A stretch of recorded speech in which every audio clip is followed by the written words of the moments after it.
Hello everyone, welcome to another episode of Otaku Sentai Podranger. This is your host B-Shuck. And Ben Shin. So, just 2 episodes ago, we've added a new show to our fold and we figured, it's been 2 episodes, why not throw another one in? And so, we'll now be reviewing Shin Dogengers along with our usual lineup. So, if you don't know what Dogengers is, This is it's niche basically, even for Toku in general, I oh think. yeah, Isn't this like are these like real mascots that are in a team? yes, it's basically so like the name is a play on the Avengers, where it's like, a cavalcade of heroes like coming together, but it's like a pun. I forget what Dogen means, but it's like specific slang to like the Fukuoka prefecture of Japan. Like this is like how Hmm. specific that the show is. So it takes all these different mascot heroes from that part of Japan, and I think from other parts of Japan as well as the Dogengers series like goes on through the years, and puts them all into a plot that's basically, I mean, it's a straightforward tokusatsu show, but it's very comedic and playing up on a lot of tropes as it does it. So it's a very fun show, and this new season, Shin Dogengers, is the like fifth anniversary season, which goes to show how new Dogengers is. But Yeah, it definitely yeah, had it's like this like really new sheen to it whenever we watched it. Yeah, like I really enjoyed what I saw, even though I had zero idea what was going on. But they get you in the but action pretty quickly. yeah, and of course we'll Kind of like we'll sets everything break up. it all down in our commentary. The episode begins with our villain Yabai Kamen giving this like villain monologue as he grabs a part of the golden slab, which was a MacGuffin from back in season one. And he's in this like void area where all of these like various like items that the Dogengers own, like Mako's sword, and I forget what all it was, but it's not too important because as soon as this um, monologue happens, Yabai Kamen is immediately decked in the face by Hyakutoban, which immediately cuts to him and the rest of our heroes of the show in the good old Toei Rock Quarry. Yeah, they And do a really he's, good job of introducing everybody. Like, I got a good sense of what everybody was like just from the few lines that they were saying in the beginning. oh yeah, it really shows off everyone's personalities. It's almost Like, like a sitcom with all of these like hero characters because they're very like yeah, comedically flawed in a lot of ways. For example, you have Kita Q Man, who is, the hero who's obsessed with posting himself on social media. And like even like in the first season, like he's kind of developed to where he actually like joins in the fights, but like in the first season he wouldn't even like bother fighting. He would just have he would just have his brother Kita Q Man Metal fight for him while he would just post on social media. damn. But yeah, Yabai Kamen's getting his ass kicked once again, and it's just kind of like like he's the villain every season, so he's been beaten over and over at this point. And our sort of main character, Rookie, a real name Jiro, is reflecting on how many times they've beat him and like how they've grown because of that over the years. But then Yabai Kamen retorts that he's been growing strong too, and he begins taking down the heroes, starting with Fukuo Caliber, by shifting into all of the form changes that he's unlocked, like over these past few seasons. And as far as I could tell, it's like he transforms into a lot of like forms that he unlocked in past seasons, because it's like basically the finale of every season would have him like unlocking some new power that makes him even more powerful. until the heroes inevitably defeat him. But the whole thing is that he's been defeated so many times that he's like stockpiled all these different forms, but that has only made him even more powerful. So he's finally able to start taking down all these heroes. Yeah, and it was a good little like way to show how far like he's gone to try to beat the ginger I can't say it, the The Dogengers. Dogengers. Yeah, the Dogengers. It's uh like seeing all like the different final forms was like was cool to see, just to like I wasn't missing out on anything in a way. Oh yeah. So I really enjoyed Um that aspect. It was a really good yeah, start. I mean they make a like they do a fourth wall break in the last season where the announcer character Shaberi Man basically admits that every season is made to be open to like newcomers, even this new season. And I'll explain later, but as the episode progresses, like by the end of it, if you've seen the original season, then you can tell this is basically like a remake of that, but with like all of the lore that has been added with these past 4 seasons, like all put together. Huh. So it's kind of like a return to. It's almost like a full circle thing. Like we've returned to like the original format, but Oh wow. I'll get into that as we continue explaining the episode. But anyway, all the heroes are taken down, but Rookie decides to give it another go, and he takes his 2 dolls. It's a whole storyline involving them because they were like dolls he played with as a kid that ended up taking on consciousnesses of their own and becoming like their own like hero type characters. But he uses them to unlock his um I forget what the name of his like upgraded form is, but he transforms into that and goes in for another attack. But then Yabai Kamen awakens a new white form that kind of gives like a Frieza type Oh impression, yeah, dude, that was and that then was pretty just dang sick. takes them all down with some death beams. Yeah, this season, or so not the whole season, but like the whole vibe definitely feels like a like very inspired by DBZ. Um, I think, At least yeah, there's uh, some aspects at least. Like some of the like fight animations. yeah, I mean that's not like um, that's definitely something new that they're doing, like with this episode Yeah. or with this season. Just throwing in some references to DBZ, like with Yabai Kamen's new white form. But then, so yeah, like after that happens, it cuts back to a flashback of basically Yabai Kamen defeated after he was defeated in the previous season because it's a flashback to June of last year, which is when that season would have finished airing. And he's just talking about like how he just keeps failing to beat the Dogengers, but as he's waxing about this, Hachina, who is like he's like this villain with like a question mark motif, so he's always like questioning everything. And so he starts questioning the logistics of Yabai's plan to take over the world, saying like, there's 200 countries with all these different languages. There's going to be a language barrier to where you can't communicate with anybody. And then he decides he's not going to take over the world. He's going to take over Japan. But then Hachina's like, Japan's in 1 quadrillion yen debt, and so yeah, this inspires Yabai Kamen to change direction with his evil company, and instead of world or country domination, he decides to get into management, and he just starts toiling, just studying, learning about management, like night after night, and he overworks himself so hard that that's how he unlocks his newest white color form, as it's officially called.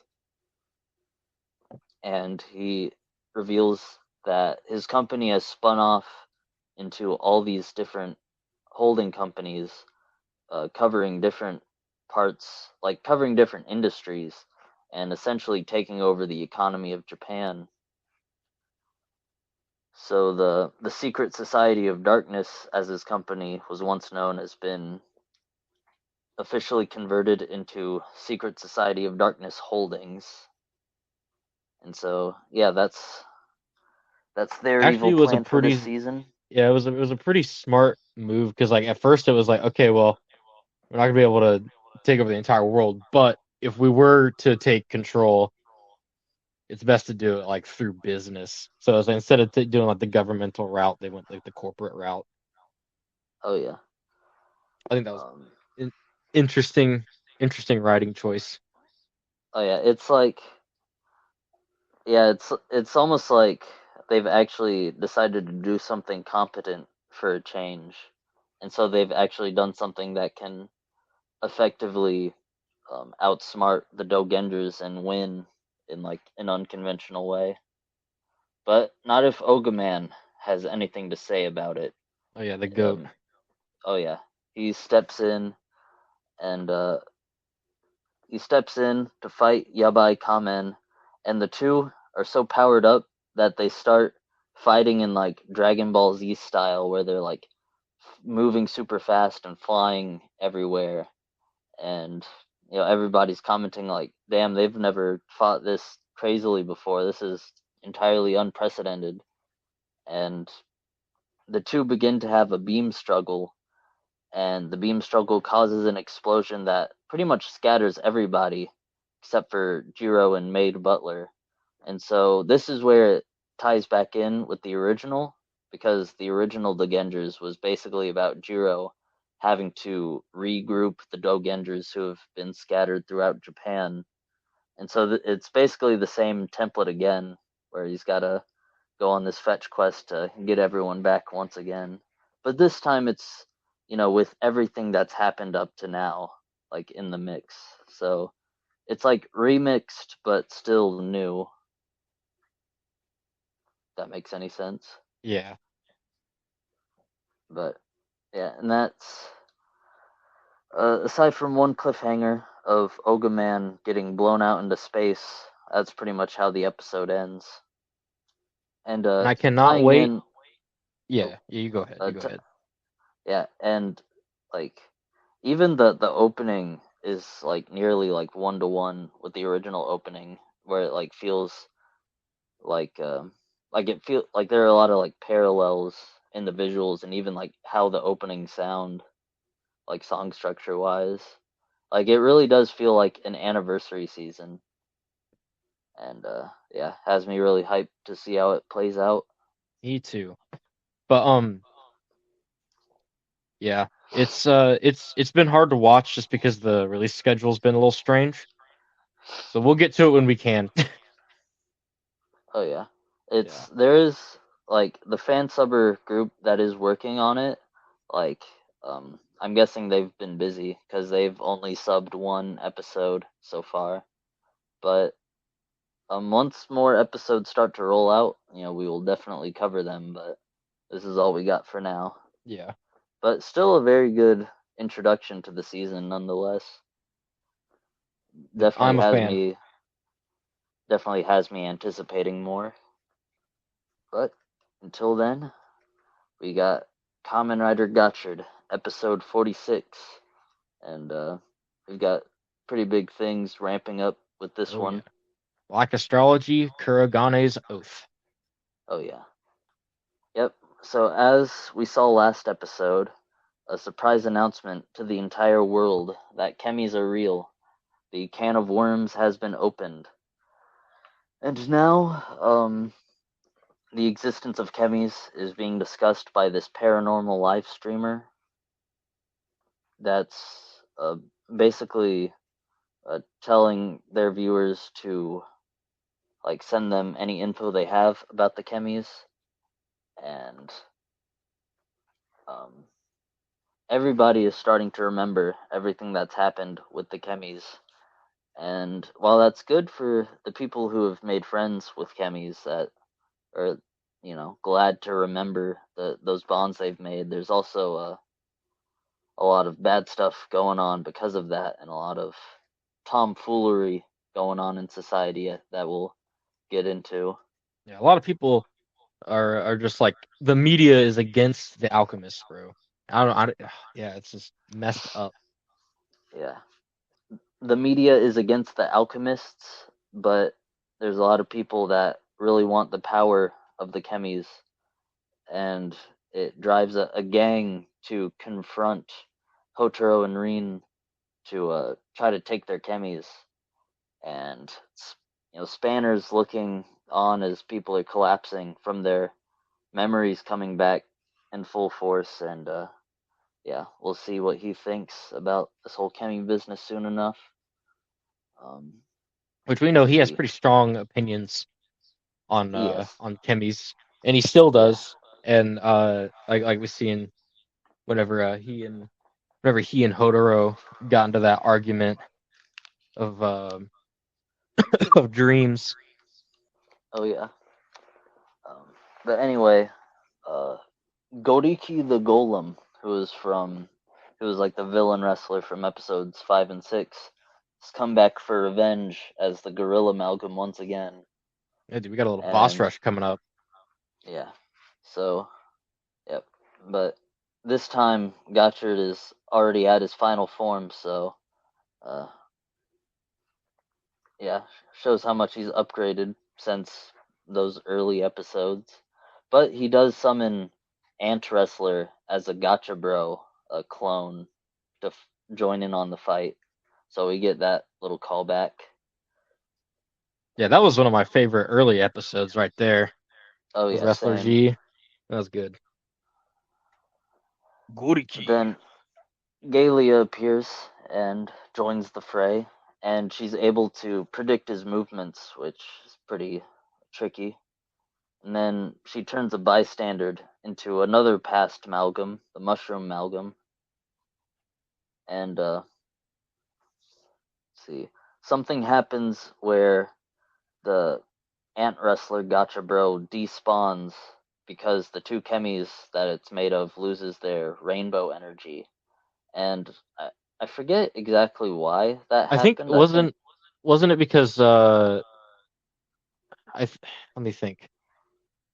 Because didn't Galilea like take one of them just like by force, and then yeah, cause she took Venom Dake, and because they didn't have the entire Chemi set, uh uh Nijigon couldn't do the oh he yeah. couldn't give Gotchard the rainbow power.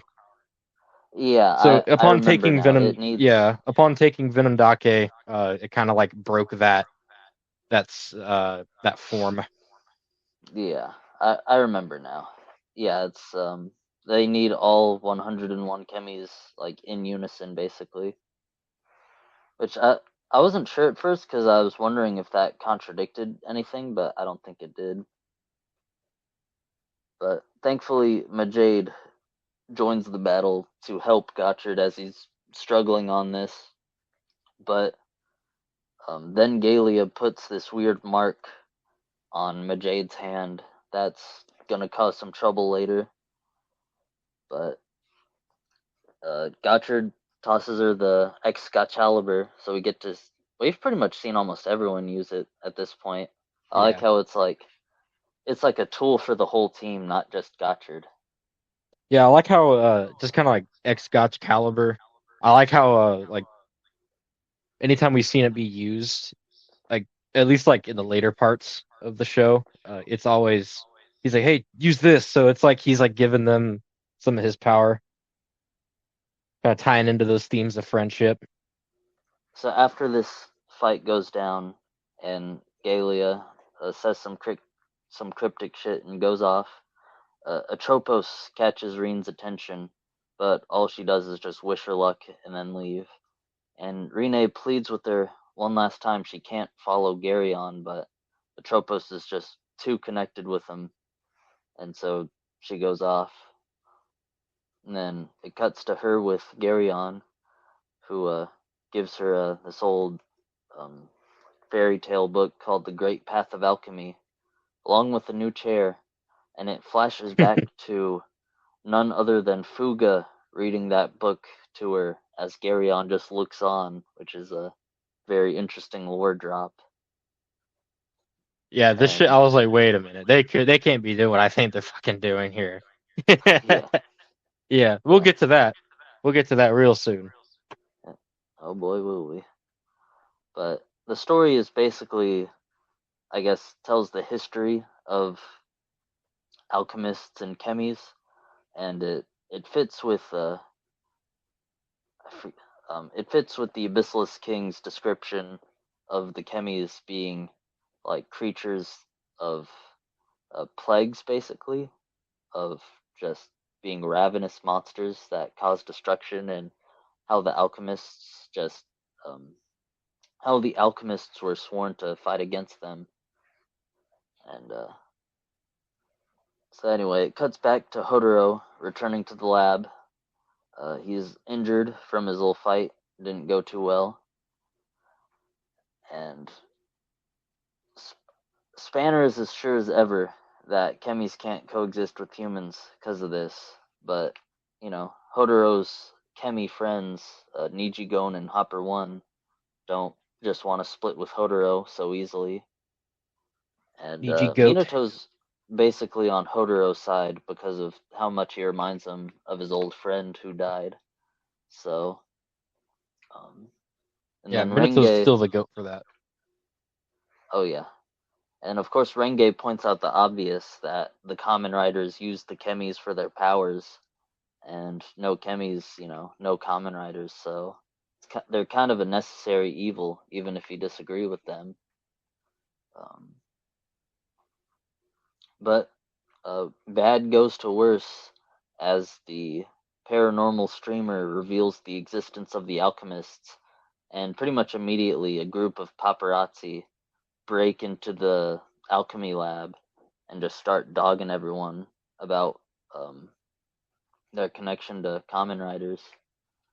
But Spanner goes off knowing that Kyoka's probably in danger, and the chemi hysteria has gotten so bad that these dudes are in a fight with a woman trying to steal what they think is her chemi when all it is just a plush. And the plush was just made by a little girl, and these people are so crazy for chemi power that they stole it thinking it was real. And so, um, yeah, it cuts to Spanner getting to Kyoka's lab, which has been just blown to bits, Yeah, dude. and Decimated. being, Oh man. yeah, it's crazy. I mean, people are just wild about chemis, and I guess it does kind of lend credence towards Spanner's point of how Yep. dangerous chemis can be. But I think even Hodoro knows that, like, it's a slow path to integrating chemis into society, and you can't just, dump them out there all at once. Yeah, especially in the way that like they did it, where it's like, oh hey guys, I'm a reliable source of truth. Uh, these chemis are bad, and it's the Alchemist Academy's fault, which is like not the case at all. Yeah, but He's got to yeah, prove himself, like every other great protagonist, oh yeah. Kamen Rider. So yeah, Kyoka is badly injured because of the people who invaded her lab, and yeah, stuff's looking pretty dire. But the Kamen Riders are still fighting to fight off all the amalgams, um, which thankfully um, Nijigon's Rainbow Breath is able to heal people. So that's one example of a chemi being used to, help society, lending credence towards Gotchard's perspective. And yeah, Platinum Gotchard does a rider kick to finish off the amalgams, and he Still saves my the favorite day. form. That's I love Platinum Gotchard. Oh yeah, it's a really nice form. But I don't know, I really like Rainbow Gotchard. It's been one of my favorite final Yeah, forms in recent memory. I like the power set where it's just like once he has like all the chemis with him, he can just do that. Oh yeah, he can And just like I spawn think like clones of him, his other yeah, forms. spawning clones. That's insane. Like he's got to be so powerful in terms of like power scaling now, Oh yeah. because he could just summon an army of like of combinations. And that is nuts. Oh yeah. Because let's see, there'll be about like around 50. It's like 48 to 50. Like duplicates he can make. Uh, That is yeah, based on. Well, I don't know if he would because it's like run 100 out of and energy after a certain yeah. point. But yeah, like We just have to hypothetically, yeah. You just have to get like we just have to see. We just have to see. yeah. But it's still something cool to think about. I Oh thought yeah. that oh man, yeah. Because it's like uh because Platinum Gotchard, it's almost like he becomes one with the Chemis, like where he just like has all their powers at once. But then Yeah. like Rainbow Gotchard, it's like he's almost like the Pokemon trainer in this sense where it's he just like summons everybody and then has all that extra power too. Yeah. Not to mention finally being able to do his own alchemy, Oh yeah. which is funny because that was something he was able to do in the Geats movie when he made his like early bird cameo Yeah, appearance, I remember that. Yeah, I where was they I, I was wishing he did that more and then finally he did. yeah.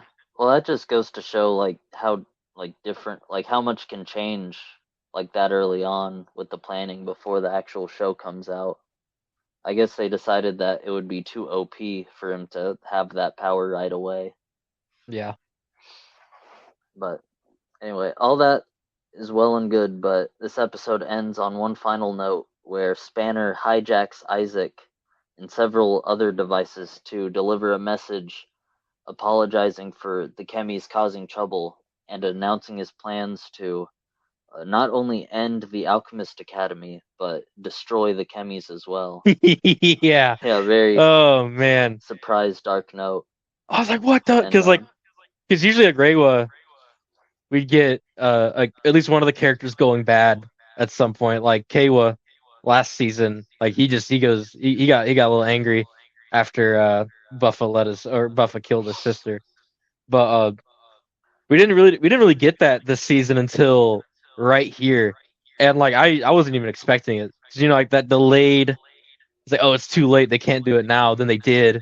It's like, oh man, dude. But it makes so much sense that Spanner would go bad because of this. oh yeah, So yeah, I it mean, is ramping up. I figured he would like have like a villain moment at some point, or at least well, in this case like an anti-villain moment, because he does Yeah, have like a noble he's cause like the for why lawful he's evil doing right this. now. Yeah, Either that or chaotic good. We're talking and D&D terms. at first I thought that it seemed to because they were obviously telegraphing it with just having him argue with Hodoro about the place of chemis in the world. Like they were really telegraphing it. And at first I thought it was a little rushed, but I feel like Spanner's the type to bottle up how he's feeling, and he's bottled it up for almost the whole show, but now it's just overflowing, especially with how dire everything's gotten. So I honestly think it's pretty natural for his character, Oh yeah, and like they also did. natural for his rivalry with Hodoro. Just finally seeing them butt heads. Oh yeah, like because this was like the scenario that needed to happen because the setup where the setup's been happening since they fought the first time in the dojo, Oh yeah, back in where it's episode like 3. yeah, and now like at least like after they had the argument or about like their dreams and like where the chemis stand in terms of like reality and the common thought. But yeah, now like it's like getting just escalating out of nowhere after all these like high tension moments. Yeah, this is peak Gotchard, Oh and yeah. it is going down. Yep. But for now, we will be going down from Gotchard and going up on Bakuage Sentai Boonboomger with episode 22, Lion's flaming fury. Yep. So this episode starts off with was it Taya's like benefactor? He's Yep. just like the guy who gives him all his This money. is like kind of it's not his uncle, is it? It It's might just like I think it's his uncle. I don't know. It's a dude who like he grew up with at least. yeah, Yeah, when he the like didn't have guardian. his dad. Yeah, yeah, the Yeah. guardian of sorts. But anyway, he finds out that Taya is Boonred and gives him a new job to deliver fireworks to his nephew who's out camping. And speaking of camping, the Hush aliens crash a campsite and create the tent auto monster, which traps kids into tents and drains them of their gasoline, doing the usual. Yeah, And Chashiro is updating the Boon Boom car data to match Boonred 119's power, and he and Joe are just fantasizing about what if they had their own super forms. Boon Black 110, which would be like a police form for Joe, and then Chashiro imagines a Boon Blue 007, and then they do a parody of the old James Bond like intro sequence, which was pretty funny. yeah, Uh, anyway, Genba gives the team a chip with AI data based on Boon Marine and Boon Safari that should help Chashiro with what he's trying to do. And while all that's going on, Sakito and Bundi decide to go on their own camping trip, which conveniently lines them up to be involved with the plot. And of course, Nejireta foot soldiers crash their party, and the nephew gets to watch Sakito transform into Boon Violet, and he's like, "Whoa, that guy's pretty cool." And Taya pulls up, and he stands by to watch the fight at first. And Mundi tries to protect Taya and the nephew, but sadly he's turned into a tent. And Taya relays this info to the rest of his team, and so yeah, Bundario gives Chashiro a new Boon Boom card to deliver to Taya for this situation. So Taya successfully delivers the fireworks to the nephew and says that, all adults want to do is, make children happy, which is why he did the delivery, is to, cheer the nephew up. But then danger arises because all these people trapped in tents are now hostages, uh, being held by Cannonborg. But Taya and Sakito aren't just going to take that lying down, so they transform and they. Unfortunately, the tent monster overpowers Boon Violet, but he goes. But he's able to save Boon Red from being trapped in a tent, allowing Boon Red to go into his 119 form, and a really good fight scene ensues between the two as he defeats the monster. Like all the 119 fight scenes have been really fun to watch, just with his absolutely. power set. Yeah, and it's like having like water. I think I said this last time, but having like water based powers, it's like there's so much you can do with it.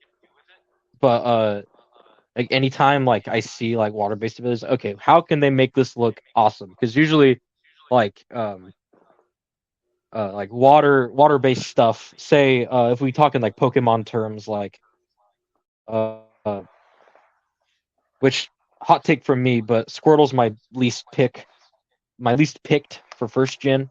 My favorite's Charizard, and then next would be Bulbasaur, or not Charizard, Charmander. My bad. But yeah, I like it's like I don't really. I need to see water be cool for me to be like, okay, let's see how we do this, and especially with it being like firefighter themed, it's like oddly specific, and it's always a treat to see how they go ahead with it. in the show, you know? Oh yeah, it's a very unique power set for Yeah. Sentai. Yeah, that's kind of what I'm getting at too, where it's like water, you don't really see water a lot in terms of like elemental powers that for like a main character at least. Especially one who's Definitely. like all red. Yeah, like usually that's more like fire based. So it's Yeah. nice to see that But be since subverted. fighting fire and like that be all red themed for firefighting, it makes sense. There's a cool Oh yeah, subversion on that whole color gradient. definitely. But anyway, Boonred defeats the monster. But not only do we have a large tent monster to deal with, but Cannonborg has also developed experimental largening screws to create large foot soldiers as well. And so the tent auto monster traps the hostages in a steel compound and just tortures it, basically putting them under threat of dying by burning alive, which is just the most Yeah, sadistic it's thing that we've crazy. seen so far in this Yeah. show. But Because thankfully, with very it's like it's straight up like the rumbling now with all these giant Nejiretas. oh yeah, but thankfully this is awfully convenient because not only is Boon Red in his new firefighter form, but the Boon Boom car that Bundorio had Chashiro deliver him is the Boon Boom fire engine car, so he's perfectly equipped to deal with this oddly specific um, case of sadism on the Auto Monster's part. And so, yeah, he gets into the fire engine and like just goes to the compound, enters it himself like through his car's ladder, and saves everyone and puts out the fire. And the fire engine is able to transform into a lion robot that easily overpowers the tent monster. And then all the other Boom Boom cars like attach to different parts of the Leon into a pretty cool formation, and they all deliver the finisher, destroying the monster. And then, uh, yeah, the day is saved, and all the children thank Yeah. Boonred for his service. And And then Boon Bundorio Boon just makes a like new sitting at the yeah, yeah, you go ahead, you go ahead. yeah, he makes a new dish to celebrate, but everybody's too focused on Leon, so he's nobody's giving him any attention. He's real sad about it. Yeah, I think he's just like kind of sitting in the office is like, "Wait, they're combining without me?" Yeah, it's a big Yeah. bummer for him, but he'll get that satisfaction next Yeah. episode. I mean, heck, he'd be able to. He could probably fight on his own because, like, if they get more cars, he could just like attach them onto himself or something. They could have Leon and Bundorio and Bundi like a They triple could, mech action. yes, but that'll be for another episode. And now, lastly we have We jump into the Ultraman sky Arc with Arc episode 4. on the kaiju's tail. Yep, and this episode starts with Rin and Yuma purchasing food from a vendor who's gushing about how awesome Ultraman Arc is, how he always saves the day. And then immediately a kaiju attack begins, and the vendor says she's gonna get that rat, and she's sweeping at a hole trying to kill it, and apparently the rat is so big that she needs the organization that deals with kaiju's skip to help deal with it. And and the regular skip members are unsure, but Shui Shido from the GDF uh, takes some of Yuma's advice and says that they should trust her about needing help dealing with the rat, and so they decide to investigate. Um, and right off the bat, they find some really huge bite marks in both a metal door and some thick cables. So clearly, this rat is pretty hefty, and the damage is spread throughout the entire shopping district. So it's causing quite a lot of damage. Um, Shu hypothesizes it might be a new species of rat that was held in captivity, and Yeah, yeah. that It's like, wait, there's a new species of rat, and it's gone. Oh, yeah, jeez.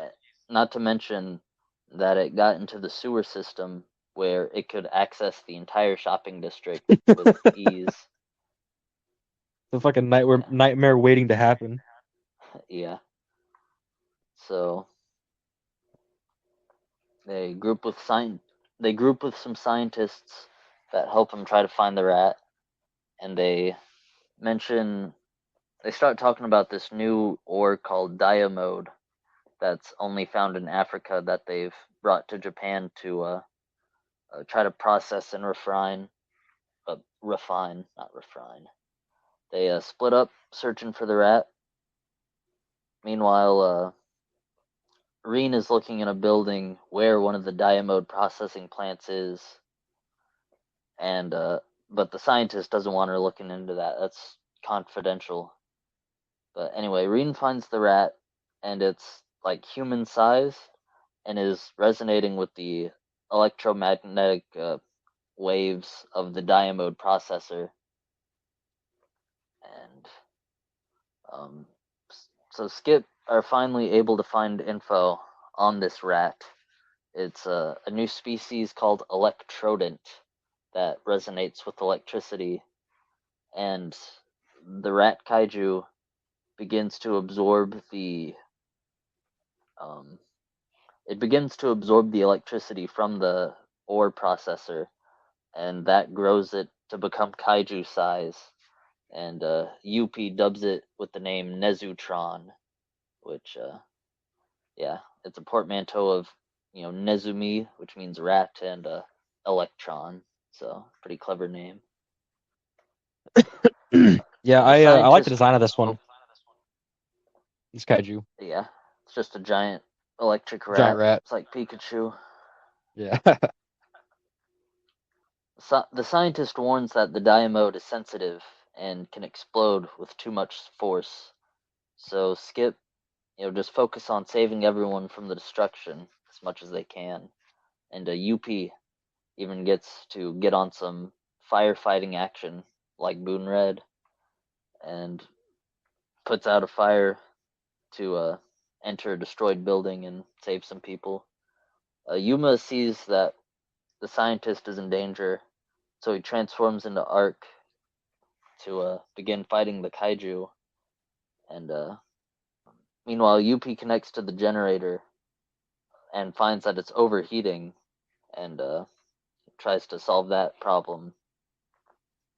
And so, yeah, it's Arc versus Nezutron, and Arc grabs uh, he grabs Nezutron by its wire tail, but that doesn't really work as the kaiju continues to absorb electricity from the generator, which thankfully UP is able to cut the generator off and stop that flow of energy. But Nezutron is undeterred as it tears off its own tail and knocks Arc down. And Arc's color timer's going off, so he's getting weak, but everybody's cheering him on.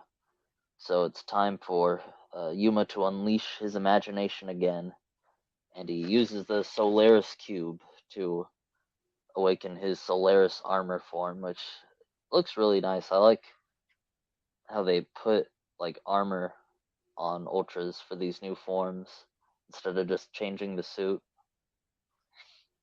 Yeah, I like how they're like additions. It kind of reminds me of Gridman in a way. Oh yeah, Dynazenon as well. definitely. Yeah, But yeah, that's like something Subaraya I think is gonna be like that's kind of like their thing. It's almost like they have like the base form and then they got the additions to it instead of like the full on like form changes like Kamen Rider does.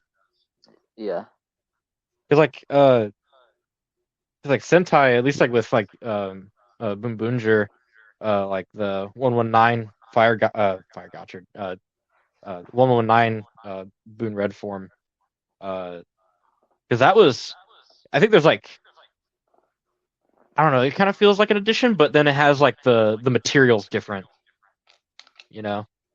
So it's almost like uh, it's like really similar to the last form, but just like slightly upgraded. Oh yeah, Yeah, I like the different philosophies these shows have with their suits and their upgrades. yeah, same. But yeah, with this Solaris armor, it gives them enhanced strength, which gives them an upper hand against the kaiju. And he unleashes a finishing move with his glowing fists. And yeah, the armor despawns before he does the finisher. Yeah, I don't know why I said finishing punch, because his actual finisher is a beam attack.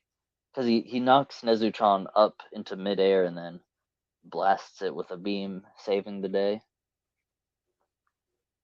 And then yeah, everybody celebrates their victory within the shopping district, and yeah, we get some development from Reen. She admits that she moved around a lot growing up, but that her current town is her favorite. So yeah, ends the episode on a positive little note,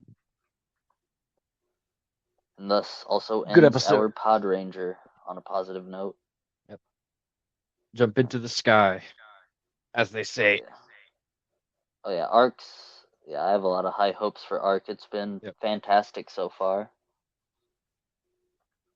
Like honestly, it'd be like at this current rate, it might be like my favorite season that I've watched like weekly as it aired.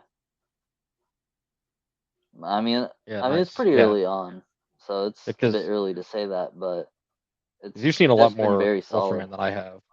Oh So yeah. like, because the most I've seen more Gridman content than I have Ultraman. Like, because let's see, I watched Shin Ultraman in theaters, and then watching Arc, and that's about it. I mean to watch Ultraman Rising that just came out on Netflix. Oh shit, yeah, you gotta watch that one. It's really good. Uh, I'm like halfway through the Gridman Hyper Agent show, and then we're nearly caught up on the SSSS dot Gridman universe because we finished Dyna Xenon. Isn't there like a movie coming out? Well, the movie's been out, but Oh, it still doesn't have an official like American release. I see. Well, Yeah, I'm hyped for it regardless. yeah. Hopefully, yeah. Hopefully one day they'll put it in theaters or something where it belongs. But anyway, this is it for this episode of Pod Ranger, and we are signing off. See you next game.